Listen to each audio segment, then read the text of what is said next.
नमस्कार, मैं हूं माधुरी दानू पुंडीर और आप देख रहे हैं न्यूज़ नेत्र। 8 तारीख को हम सभी अंतर्राष्ट्रीय महिला दिवस मना रहे हैं, तो आज इसी सिलसिले में हम आपको मिलवा रहे हैं महिला ई रिक्शा चालकों से, जो कि एक सामान्य महिलाएं हैं, लेकिन अपने स्वावलंबन, अपने स्वाभिमान के कारण वो आज ई रिक्शा चलाने को मजबूर हैं। लेकिन वो उनके लिए एक बहुत ही स्वाभिमान की बात है कि वो आज एक ई रिक्शा चालक है। तो आइए हम मुलाकात करते हैं इन चारों ई रिक्शा चालकों से, जिसमें हमारे बीच मौजूद हैं गुलिस्ता अंसारी।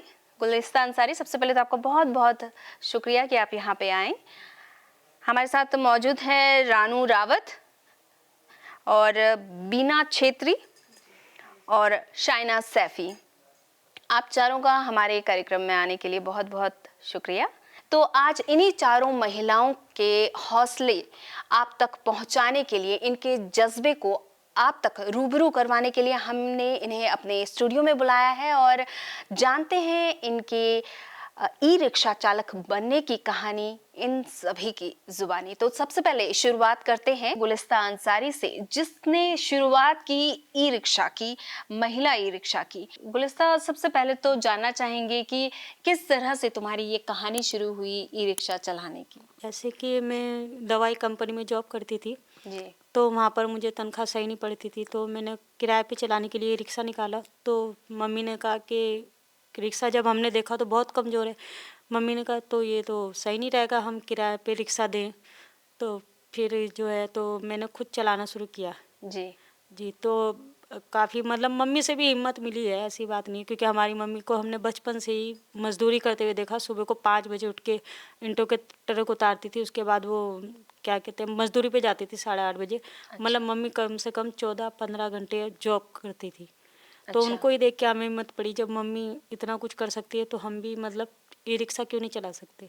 तो ई रिक्शा आपने कैसे चलाना सीखा? क्या आपने ई पहले से रिक्शा सीखा? मतलब हाँ, ये मैंने किराए पे चलाने के लिए करा था, लेकिन घर में जब मैं ला के शोरूम से रखा है तो मुझे लगा कि यार मैं भी चला के देखूँ। एक्टिवा तो मैं चलाती थी, एक्टिवा से मैं जॉब करने जाती थी। तो जैसे ही मैंने घर में रिक्शा खड़ा रहता था तो मैं चलाती थी, तो मुझे मतलब आने लगा, तो मैंने खुद नहीं घर वालों को बिठा के चलना सीखा। तो उसके बाद जैसे कि फिर मैंने एक दो दो सवारी भी ढोई, मुझे मतलब सही लगा। मैंने कहा यार जॉब से बढ़िया ये अपना सही है, सुबह को आराम से उठो, आराम से जाओ, मतलब बहुत अच्छी बात है। मुझे बहुत अच्छा लगा रिक्शा चलाना। तो आपने शुरुआत की ई रिक्शा चलाने के लिए, जी तो कई सारी चुनौतियों का भी आपने सामना किया होगा, क्योंकि पुरुष प्रधान समाज जी में जी आप ई रिक्शा चला रही हो, क्योंकि अभी तक उनका ही वर्चस्व रहा है ई जी रिक्शा या रिक्शा चलाने में। तो कभी उनसे कभी कहा सुनी ऐसे हुई? नहीं, वो तो देखो रोड पे चलते हैं तो बहुत मतलब मुझे ऑटो वाले भी लड़ते थे और रिक्शा वाले भी लड़ते थे। फिर मैं रिक्शा बंद हो गई थी 18 में, तो मैं धरने पे भी बैठी थी, तो खुद एसपी साहब ने मुझे बुलाया था, जी ट्रैफिक एसपी साहब ने। तो उन्होंने कहा है कि मतलब पाल साहब थे वो, मैं जानती भी नहीं थी, इतना पहले ट्रैफिक के बारे में नॉलेज भी नहीं थी। पाल साहब थे, तो उन्होंने मुझे वहाँ पर बुलाया, पाल साहब करके ऐसे कुछ ट्रैफिक सर का नाम था। तो उन्होंने मुझे अपने ऑफिस में बुलाया। तो फिर क्या कहते हैं, उन्होंने मुझे कहा बेटा तुम पीछे मार्ग पे से चलना। मैंने उनको बताया कि जेंट्स लोग ऐसे ऐसे बोलते हैं और ऐसे ऐसे बातचीत करते हैं। तो उन्होंने बोला कि ऐसा है ना, तुम पीछे से चलना, बिल्कुल मतलब ऑटो स्टैंड के पीछे से चलना, और तुम्हें कोई कुछ नहीं कहेगा, हमारी पुलिस टीम भी कुछ नहीं कहेगी, आराम से चलाना। और जो बातें उनके ही कहने पे आज तक मैं वहीं से चलती हूँ, 7वां साल लग गया है, जी उसी जगह से चलती हूँ। और जो हमारे दूसरे एसपी सर आए थे, अक्षय कोंडे साहब, वो भी बहुत अच्छे थे। उन्होंने तो हमें मतलब इतना सम्मान दिया, हमें अपने ऑफिस बुलाया। हम पहले जगह के लिए गए उनके पास, फिर उनसे हमने बोला कि सर ऐसे ऐसे हमें परेशानी है और ऐसे ऐसे ऑटो वाली चाबी भी निकाल लेते हैं। तो सर ने कहा चलो ठीक है, हम तुम्हारे लिए सोचेंगे। अपनी वाइफ को भी बुलाया। जनवरी में शायद उनकी वाइफ का पिछले साल बर्थडे था, जी जनवरी की तो बात है ना सर, जनवरी में उनकी वाइफ का बर्थडे था। उन्होंने हमें बुलाया और कंबल भी दिए, हमें सम्मानित किया चारों महिलाओं को। जी फिर उसके बाद उन्होंने हमें अनुमति दी लिख के ट्रैफिक की तरफ से कि तुम्हें कोई भी मतलब कोई परेशान नहीं करेगा। जी फिर उसके बाद अक्षय कोंडे साहब तो 7वें महीने में चले गए थे। उसके बाद सर्वेश पवार कुमार पवार, साहब आए, उन्होंने भी बहुत हमें सपोर्ट किया है। आज तक हम वहीं से चलते हैं। तो बिल्कुल। मतलब पुलिस का तो बहुत ज़्यादा हमारे साथ सहयोग रहा है शुरू से अब तक। जब मैं अकेली चलती थी जब भी, अभी 4-5 महिलाएं हैं, अभी बहुत सहयोग है पुलिस का। रानू जी, आपसे जानना चाहिए किस तरह का अनुभव रहा आपका ई रिक्शा चलाने का। नहीं, मेरा अनुभव तो बहुत अच्छा रहा है वैसे। बस कोई लोग मिलते हैं कि जो मतलब ऐसे देखते हैं वो, पर लेकिन जो अच्छे लोग मिलते हैं ना, हम उनके बारे में सोच के, जो वैसे मिलते हैं हम उनको इग्नोर कर देते हैं। बिल्कुल। बस तो अनुभव अच्छा ही रहा है अब तक का। तो आप कैसे मैनेज करते हो अपने घर को भी और ई रिक्शा भी आप चलाते हो, क्योंकि आप एक माँ भी हैं, एक बहू भी हैं, तो अपने बच्चों को, अपने परिवार को, और साथ साथ आप रिक्शा भी चलाते हैं, तो कैसे आप मैनेज करती हैं? मैं मैनेज मतलब बहुत आसानी से हो जाता है मैनेज। मेरे हस्बैंड भी मेरा बहुत सपोर्ट करते हैं। हम पहले उठ के सुबह बच्चों को मैं स्कूल छोड़ती हूँ, उसके अच्छा। बाद नाश्ता करके अपने काम पे आ जाते हैं। फिर जब बच्चों की छुट्टी होती तो उनको साथ में लेके घर जाती हूँ। फिर अच्छा। खाना खिला के उनको ट्यूशन भेजती हूँ और फिर मैं काम पे आती हूँ अपने। बिल्कुल। और फिर वो ट्यूशन से घर चले जाते हैं, फिर शाम को फिर हम चले जाते हैं घर पे। बीना छेत्री से पूछना चाहूंगी, कौन आपके प्रेरणा स्रोत रहे हैं? पहले तो मैं नमस्ते बोलूँगी सबको। जी। सबसे पहले तो मैं प्रेरणा मुझे गुलिस्तान अंसारी से मिला। फिर मैं सबसे पहले तो मेरे हस्बैंड चलाते थे गाड़ी। जी। उनके जाने के बाद मुझे बहुत परेशानी हुई, तो गुलिस्तान अंसारी ने बोले इसे किराए में दे दो, तो किराए में दिलवाए थे। और ड्राइवर पैसे मतलब किराए नहीं देते थे, उसकी किस्त भी निकालना, बच्चों का भी पढ़ाई लिखाई की और कमरे किराए की। अच्छा। बहुत ही दिक्कत हुई मुझे। तब इन्होंने फिर बोले कि नहीं कि खुद सीखो। तो मुझे हिम्मत नहीं होती थी सीखने का, से हिम्मत ही नहीं होती थी। कभी मैं ना ये एक्टिवा भी नहीं चलाई थी, मुझे साइकिल के सिवाय कुछ नहीं आता था। अच्छा। इसके तो बाद किसने सिखाया आपको गाड़ी चलाना? चलाना तो मुझे लड़का ने सिखाया अच्छा। अपने पापा के साथ। वो छोटा तो है पर वो सीख लिया था वो। अच्छा, पापा के बेटे ने साथ, सीख हाँ, लिया था गाड़ी सीख लिया चलाना। था, उन्हें आता था, तो बेटा ने सिखाया मुझे। गुलिस्ता और रानू, आपके बारे में मैंने सुना है कि आप दोनों जब ई रिक्शा चला रहे थे तो उस दौरान आप दोनों के बीच में कुछ एक घटना घटी थी जो काफी रोचक है, जरा वो सुनना चाहेंगे। जैसे कि आपको मैं बताती हूँ और आपके दर्शकों को भी बताती हूँ कैसे वो कहानी हुई थी। जैसे कि मैं नई नई ई रिक्शा चलाने लगी थी, अच्छा। तो थोड़ा मुझे पता नहीं क्यों घबराहट सी हुई। और ये एमकेपी कॉलेज के बाहर एक उसे सब लव वाली गली कहते हैं। जी। हमें तो पता भी नहीं उसका नाम, लव वाली गली सुना है। अच्छा। उसके बाहर ये एक अंकल अपना फोल्डिंग पे केमिस्ट की सामान लेके बैठते हैं। तो अच्छा। मेरा हैंडल जो है तो थोड़ा उनकी तरफ घूम गया, तो वो अंकल अपनी स्टूल पे से उठ के जो गली के अंदर भागे हैं, मैंने वहीं पर एक लगा लिए और अंकल करीब भाग गए। तो मतलब बहुत अच्छा, मतलब रिक्शा चलाने में ऐसे भी हमने कर्तव्य किए हैं बड़े बड़े, कि कुछ अच्छा। लोगों को डराया भी है। जी। और रानू जी के लिए? और रानू जी जरा बताइए जरा। रानू, कि अपना बताओ, आपने क्या किया है? क्या था वो इंसिडेंट? जब मैंने पहले पहले ई रिक्शा चलाया था ना, तो मुझे पता नहीं था उस टाइम वो ई रिक्शा थे कि मतलब जो चलते चलते मतलब वो ना ऊंचाई में पलट जाते थे वो वाले ना। अभी तो हमारे पास ऑटो रिक्शा है महिंद्रा के। अच्छा। इसके तो पहले वो वाले थे ना कि जो पलट जाते थे कि कहीं ऊंचाई में जाके, ई रिक्शा थे उस टाइम पे। अच्छा। तो हम जब मतलब मैं सवारी को लेके जा रही थी चक्कू मोहल्ले, तो वहाँ मतलब रास्ता ऐसा एकदम मतलब ढलान वाला और फिर एकदम चढ़ाई। वो चढ़ाई पे भी नहीं जाना था, उसको ऐसा करके मुड़ना था, ऐसे नीचे और ऐसे करके। तो मैं सवारी को ऐसे लेके गई और ऐसे मुड़ रही थी तो एकदम पलट गए और आंटी बैठी, टांग जो है मतलब पैर जो है वो उठ गया। वो उठ गया एकदम से। और सवारी को कोई चोट नहीं आई और सवारी खड़े उठ के ऐसे देख रही क्या हुआ क्या हुआ। मैंने कहा कुछ नहीं हुआ, आप बैठे रहो, मैं उठा के देखती हूँ। कई बार तो मोड़ने में भी जैसे हमने स्टार्टिंग में सीखा था, मोड़ने में पीछे का टायर नाले में चले गया, रिक्शा एक तरफ मुड़ गया। और तुम चलाती भी तो रजनीकांत स्टाइल में हो तुम, वैसे तो उसने मुड़ना नहीं था तो कहाँ जाना था। तो वाकई ये वाकया भी बहुत अच्छा हंसी का है, और महिलाओं को कभी कभी क्या हमेशा ही हंसना चाहिए, जिससे लोगों को भी उनसे उनसे हंसने की जो है प्रेरणा मिले, क्योंकि महिलाएं जो है अपने बुरी स्थिति में भी हंसती हैं और अच्छी स्थितियों में भी हंसती है, तो इससे लोगों को हंसने की प्रेरणा मिलती है। तो शाइना सैफी से जानना चाहेंगे, शाइना जी आप गुलिस्तान की बड़ी बहन भी हैं, और तो आपकी प्रेरणा स्रोत आपकी बहन ही है मेरे ख्याल से, है ना? तो आप कैसे आए इस ई रिक्शा चलाने में? सबसे पहले तो मैं नमस्ते करना चाहूँगी आपको भी, आपके चैनल को भी। फिर मेरे घर में स्थिति थोड़ी ख़राब सी आ गई थी कि मेरे हस्बैंड की तबीयत भी ख़राब रहने लगी थी और उनकी काम भी उनके पास नहीं था, तो काम भी नहीं था उनके पास ना, तो हस्बैंड के पास। तो मुझे घर में बहुत दिक्कतें आने लगी थी खर्चे को लेके, बच्चों की फ़ीस वगैरह को लेके। जी। तो मैंने अपनी बहन से बात की थी, मैंने कहा बहन मुझे भी काम करना है कुछ। तो इसने कहा कि गाड़ी चला लोगी तो बताओ। मैंने कहा मुझे तो डेली वाला पैसा चाहिए भाई, क्योंकि महीने वाली ऐसी नहीं थी मेरी गुंजाइश कि मैं डेली महीने पे घर में खर्च कर सकूँ। जी। मुझे डेली पैसा चाहिए था। तो मेरी इन्होंने बहन ने कहा है कि तो फिर गाड़ी निकाल लो। तो फिर मैंने जैसे तैसे करके कुछ पैसे जोड़ वोड़ के अपनी गाड़ी निकाली। तो गाड़ी निकाल के अब मैं काफ़ी मतलब अब ठीक है मेरे घर का हिसाब। अच्छा, सही तो चल रहा है। रोज के आप उतना कमा लेते हो जितना हाँ आप मैम, गुजारा चला जी सकते हैं? हाँ जी मैम, ये है कि मेरे बच्चों की फ़ीस है, मेरे घर में खाना खर्चा सब सही हो रहा है, अब मुझे कोई दिक्कत नहीं है। अच्छा, आप लोगों ने पिंक स्टैंड का मांग की थी, तो क्या गुलिस्तान जी आप बताएं कि पिंक स्टैंड का क्या निकला तोड़, कि पिंक स्टैंड आपके लिए पूरा ऑथराइज्ड हो गया है, आप लोगों के लिए बन गया है? जी, स्टैंड तो मतलब बन गया है, लेकिन थोड़ा नगर निगम में से यही प्रॉब्लम है, मतलब बोर्ड नहीं दे पा रहे वो हमें पिंक अच्छा, स्टैंड का। लेकिन आपको पुलिस स्टैंड से, प्राप्त हो गया। ट्रैफिक पुलिस से आपको मतलब आश्वासन मिल चुका है, जी एक तरह जी, से डिक्लेयर हो चुका है कि वो पिंक स्टैंड ये बनेगा? ये करीबन हमारे स्टैंड में 4 विभाग जो हैं जी। उनका बहुत ज़्यादा सहयोग है, जैसे कि आईटीओ साहब हो गए, तिवारी साहब, जी। उन उनका भी हमें मतलब सपोर्ट मिलते रहती है, और बीडब्ल्यूडी का असलम जाने अकरम सर है उनका नाम, कुछ अच्छा। ऐसा ही उन, और नगर निगम हमारे गोपाल साहब हैं, वो भी हमें बहुत सपोर्ट करते हैं। जी। तो मतलब ऐसा है, सब हमें मतलब 4 विभाग के मतलब अधिकारी जितने भी अब तक 2017 से मिले हैं, सबका हमें बहुत सपोर्ट मिला है। अच्छा। ऐसा कुछ नहीं है कि हाँ कोई हमें सपोर्ट नहीं करता।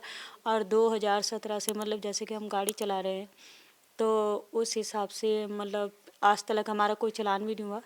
वैसे हमने ट्रैफिक पुलिस के नियमों का बहुत पालन किया है, कभी भी सिग्नल नहीं तोड़ते हम, और जैसे वाइट पट्टी से बाहर चलते हैं या क्या बोलते हैं उसे, जेब्रा लाइन, जेब्रा उससे लाइन, जी, उससे जेब्रा जैसे क्रॉसिंग। कि उससे हम कभी सिग्नल में गाड़ी आगे नहीं बढ़ाते, मतलब अपने ट्रैफिक नियम के अनुसार हम गाड़ी चलाते हैं।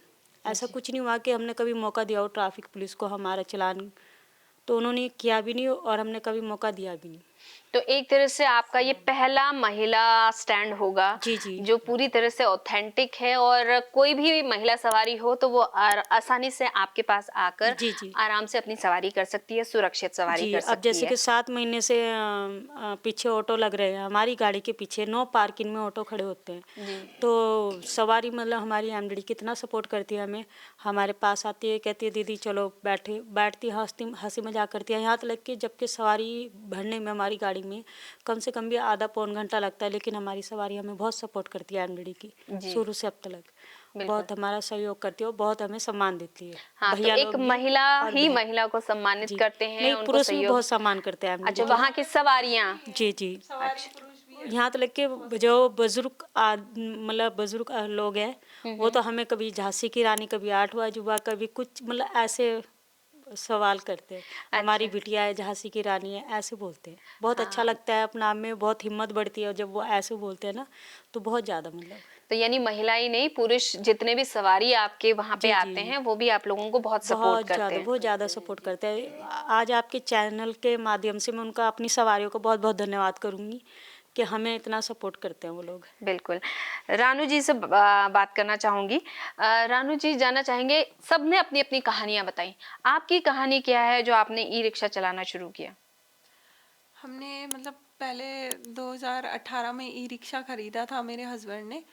वो इलेक्ट्रिशियन का काम करते थे, तो उन्होंने मतलब किराए में चलाने के लिए खरीदा था। जी। तो हमने किराए में दिया था, तो उसने हमें सही से चला के नहीं दिया। फिर मैंने एक दिन गुलिस्ता अंसारी को देखा था मैंने चलाते हुए। फिर अच्छा। मैंने कहा मैं भी क्यों ना चलाऊं, तो मैंने अपने हस्बैंड को बोला कि मैंने कहा मैं भी चला लूं, कि उन्होंने कहा मर्जी तुम्हारी। हाँ। तो मैं उन्होंने 1-2 दिन मेरे साथ में बैठे, और मैं खाली स्कूल में बच्चे छोड़ने आई थी अपने, और घर लेके गई थी। अच्छा। तो मतलब ऐसे करके मैंने सीखा, और फिर मैंने कहा ठीक है, ये अपना काम है कि अपने बच्चों को स्कूल छोड़ दो, उसके बाद तो हम फ्री रहते हैं, घर का हम जल्दी थोड़ा सा कर सकते हैं, फिर उसके बाद फ्री रहते हैं, तो दूसरा काम करने से अच्छा ये काम कर लेते हैं, इसमें उनकी मतलब हस्बैंड की हेल्प भी हो जाएगी, बिल्कुल। और सही से हमारा काम भी चलेगा, क्योंकि हम रेंट में रहते हैं, तो बच्चों का भविष्य भी देखना है। तो इसलिए आपको सपोर्ट मिलता है आपकी सास लोगों का, आपके हस्बैंड का पूरी तरह से जी सपोर्ट है? सबका सपोर्ट है,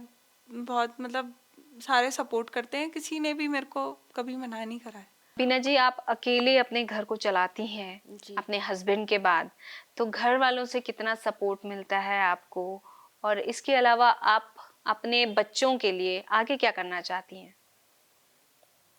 मैम, मैं तो यही कहना चाहूँगी, घर घर वालों से तो सपोर्ट मुझे कुछ भी नहीं है, पर ये है कि वो नाराज़ भी नहीं है। मैं जैसे गाड़ी चलाती हूँ अच्छा। तो ये बोलते हैं कि मतलब अपने भाई का मतलब उनके भाई थे, उनके गाड़ी वो संभाल ली, अच्छा। तो नाराज़गी भी नहीं है, पर सपोर्ट भी जैसे एक होता है कि भाई नहीं है तो सपोर्ट करे, अच्छा। ऐसा नहीं है सपोर्ट। पर मैं तो बच्चों को यही समझाती हूँ कि देखो पापा नहीं है, मैं ही हूँ तुम्हारे मम्मी भी और पापा भी दोनों, पापा की कमी तो पूरी नहीं कर पाऊँगी मैं, बिल्कुल। बोल के समझाती हूँ। तो क्या और बनाना तो चाहते हैं आप अपने बच्चों को आगे जाके? मैं तो बच्चों को यही बोलती हूँ, उनके पापा बोलते थे कि फौज में नहीं भेजेंगे, इसे तो मैं मंत्री बनाऊंगा, नेता बनाऊंगा, ऐसे बोल के अच्छा। मंत्री। बोलते थे। हाँ। अच्छा। और लड़की को तो बोलते जैसे मैं डॉक्टर बनाऊंगा, कि बोल के बोलते थे। अब मर्जी अब उनका है। अब आप अपनी हाँ, तरफ से पूरी कोशिश पूरी कर रहे हैं अपने कोशिश कर बच्चों को रही हूँ। परवरिश हाँ देने हाँ की। जी, अभी तक मैं कमी नहीं कर रखी उनके लिए, जो भी मतलब होता है एक बच्चों का। हम्म। तो गुलिस्ता जी, आपसे जानना चाहेंगे कि क्या लास्ट में महिला दिवस सब मना रहे हैं हमारे पूरे उसमें, और आप लोगों को भी महिला दिवस पे कई सारे लोगों ने आप लोगों को बुलाया है, आप लोगों को सम्मानित कर रहे हैं, तो क्या मानती हैं आप महिला दिवस को? महिला दिवस को बहुत अच्छा दिन मानती हूँ मैं, क्योंकि हमें शक्ति मिलती है, ये हमारी मतलब हर जगह सम्मानित को बुलाते हैं, हमें बहुत अच्छा मानते हैं मतलब। तो इससे बल्कि आप हमने लोगों तो को एनर्जी मिलती है, जी, ताकत मिलती है ताकत मिलती है। कि आप और अच्छा कर सकें जी। और अच्छे अपनी सवारियों को खुश रखें और एक अच्छी जी उसमें जी, सफर पे लेके जाएं। बल्कि इस साल तो हमने सोचा था जैसे महिला दिवस आएगा तो हम फ्री सवारी करेंगे, लेकिन वो थोड़ा भाग दौड़ी में, स्टैंड की भाग दौड़ी में हम नहीं कर पाए। अच्छा। उसमें हमारा बहुत नुकसान हुआ है, इधर भागो इधर भागो, अच्छा। तो हमारी मतलब किस्तें भी नहीं जोड़ पा रहे हम। लेकिन अगले महिला दिवस पे 2000 मतलब जैसे 24 चल रहा है, 25 में फ्री सवारी महिला दिवस पे जरूर करेंगे, अगर बिल्कुल। जीते रहे तो। तो महिलाओं के लिए ही होगा जी वो जी, कि पुरुषों के नहीं लिए भी नहीं, होगा? पुरुष के लिए भी होगा और महिला के लिए भी। मतलब 25 में तो हम फ्री सवारी एक दिन के लिए करेंगे, पूरी 9 बजे से 7 बजे तक शाम के। अच्छा, तो ये तो बहुत अच्छी बात है कि जी। आप लोग इतना अच्छा विचार आप लोगों के मन में आया। शाइना सैफी, अंत में आपसे पूछना चाहेंगे, क्या मानती हैं आप महिला दिवस को लेकर, क्या हम कहना महिलाओं की चाहेंगे? इज्जत होती है मैम, बहुत ज़्यादा सम्मान मिलता है, बहुत अच्छा लगता है तो महिला आप दिवस लोगों में। को इससे कुछ पॉजिटिविटी मिलती है कि आप और अच्छा करें और जी लोगों को भी आप लोग जी, प्रेरणा दें? बहुत लगता है कि हम आगे भी महिलाओं को कहें कि आप महिला दिवस बहुत अच्छे से बनाएं, दिल खोल के बनाएं। लेकिन दिल खोल के तो तब बनाएंगे ना मैम जब हमारे पे पैसा होगा, थोड़ा पैसा लगता है। कोई जी नहीं, पैसे तो अब आप कमा ही हाँ, रहे हाँ हो, जी मैम, है ना? लेकिन जैसे हमारी गुलिस्ता मैम ने कहा है कि हम 25 में फ्री करेंगे, हम महिला दिवस पे वाकई में 25 में फ्री करेंगे एक दिन के लिए, सुबह 9 बजे से 7 बजे तक। बिल्कुल बिल्कुल, आप जी लोगों के इस जज्बे को सलाम है। जी मैम, रानू जी, जी मैम। क्या कहना चाहेंगे लास्ट में? हमारे सभी जो दर्शक आपको देख रहे हैं, आप लोगों को वो अपना प्रेरणा स्रोत मानते हैं, कई लोग आप लोगों को अपना आइडल मानते हैं, तो क्या मैसेज देंगे उनको? मैसेज क्या देना है, मतलब ये बोल सकती हूँ कि जो आपकी मतलब जो आप करना चाहते हैं वो करिए।